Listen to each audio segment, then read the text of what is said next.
Bonjour à toutes et à toutes et bienvenue dans ce deuxième épisode de Thunder Podcast FR. Et aujourd'hui nous allons débriefer le match face aux Clippers de Los Angeles qui a eu lieu au Staples Center à 4h30 du matin cette nuit. Donc défaite 108-92 du Thunder, encore une défaite, la deuxième de la saison du coup. Assez frustrante étant donné le scénario du match.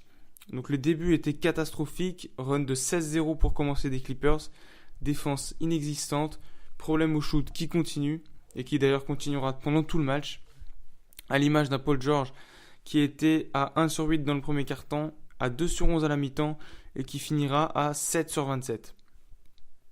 Donc premier quart-temps très mauvais, mais deuxième quart-temps bien plus intéressant avec l'apport du banc, très très bon banc.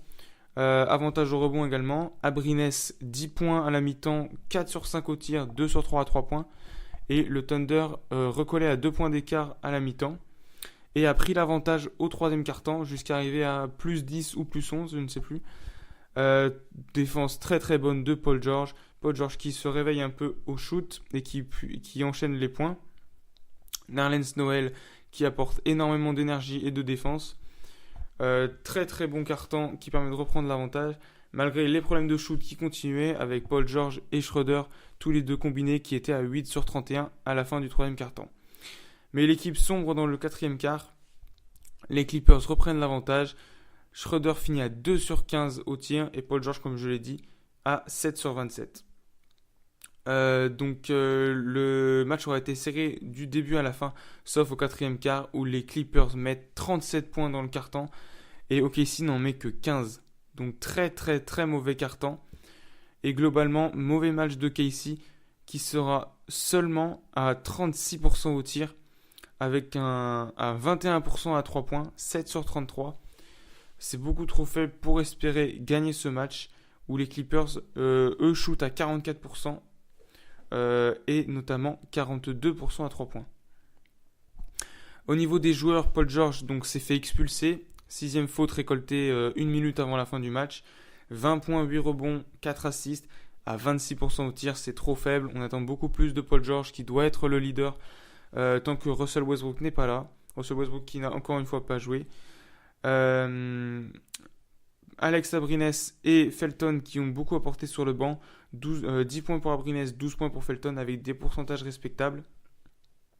Adams qui fait un énorme match. 17 points et 18 rebonds pour le néo-zélandais qui a littéralement mangé Marcin Gortat. Marcin Gortat qui aura eu beaucoup de mal face à Adams, qui aura été remplacé par Boban Marjanovic dans le quatrième quart. Boban qui par contre a fait assez de mal à toute l'équipe de KC. Le géant qui, pour marquer contre lui, c'est pas si simple. Et il a été très très bon avec 13 points, 5 rebonds et qui a beaucoup gêné, comme je l'ai dit, l'attaque de KC. Nerlens Noel, 9.5 rebonds à 80% au tir. Gros impact défensif également. Gros impact au rebond. Gros impact en attaque. Un énorme impact de Nerlens Noel. Très très bon backup de Steven Adams. Un très gros coup de l'été d'OKC. Patterson trop faible. 5 points de rebond. Malgré son 50%, c'est trop faible. On attend beaucoup plus de lui qui est devenu l'ailier fort titulaire. Jeremy Grant, 25% au tir, c'est trop faible pour Jeremy Grant qui n'a que 4 points, malgré ses 8 rebonds. Ferguson, encore une fois, qui commence titulaire au poste 2, mais qui n'a que 4 points à 17% au tir, 0 rebond, 0 assist, c'est trop faible, on en attend plus de lui.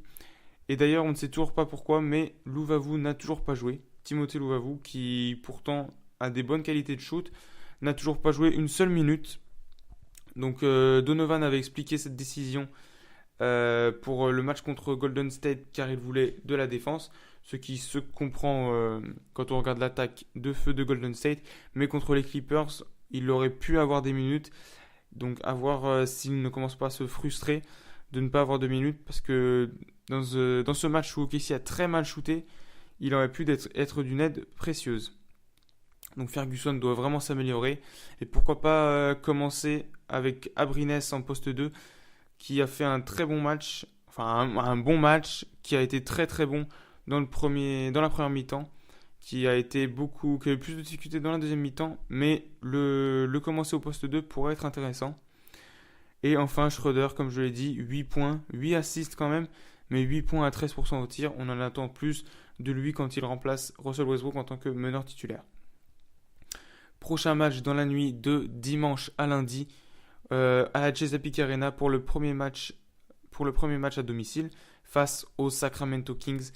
C'est un match que l'on doit gagner impérativement, avec ou sans Westbrook, avec des problèmes de tir ou pas. C'est l'une des pires équipes de la ligue cette année qui, on le sait, elle va tanker.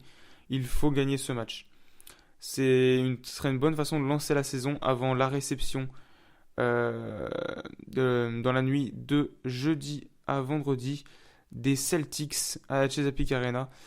Gros match en vue, étant donné que les Celtics ne veulent qu'une chose, c'est la première place de l'Est. Ils viendront pour gagner et pas pour faire autre chose. Donc Russell Westbrook est pressenti pour jouer face aux Kings et pour se chauffer avant son duel face à Kyrie Irving. Donc à voir. On sait que l'équipe va beaucoup mieux au shoot quand Russell Westbrook est là. On sait notamment que Paul George a de gros gains en pourcentage au tir quand il joue avec Russell Westbrook sur le terrain. Donc à voir si les problèmes de shoot s'améliorent avec Russ sur le terrain. En tout cas, on a vu un banc très très bon.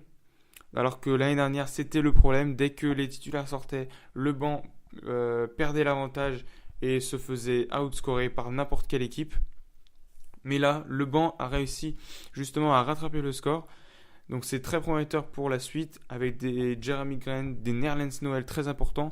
Abrines qui peut-être enfin va step up. En plus, Dennis Schroeder pourra également apporter son dynamisme sur le banc. En tant que backup de Russell Westbrook. Donc ça peut être très très intéressant, mais il faut vraiment régler ces gros problèmes au shoot, parce que sinon on n'arrivera à rien. Pour les autres résultats de la nuit, le Magic s'est fait blowout chez lui par les Hornets 120-88. Les Nets l'ont emporté sur le fil face aux Knicks 107-105. Les Pélicans affrontaient notre futur adversaire, les Sacramento Kings, et ça s'est terminé en 149-129. Donc une grosse performance des Pélicans après leur victoire face aux Rockets. Les Timberwolves ont gagné face aux Cavaliers 131-123 avec une énorme performance de Jimmy Butler qui était pourtant sur le départ. Énorme performance aussi des Raptors et de Kawhi Leonard face aux Celtics au Air Canada Center. 113-101, victoire des Raptors. Gros message à envoyer à toute la conférence Est par les Raptors. 131-117, victoire des Grizzlies face aux Hawks. Dans un autre duel de l'Est, Milwaukee Pacers, victoire des Bucks 118-101. Donc défaite d'OKC 108-92 face aux Clippers. Et défaite sur le fil des Mormons d'Utah face aux Warriors 124-123. Victoire quasiment au buzzer des Warriors.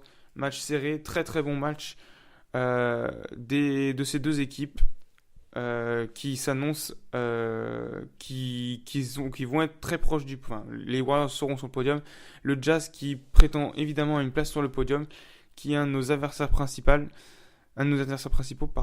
Donc attention au Jazz qui va être très dangereux cette année. C'est pour ça qu'il faut gagner. Et on espère que ça va commencer dès lundi avec la victoire du Thunder face aux Kings.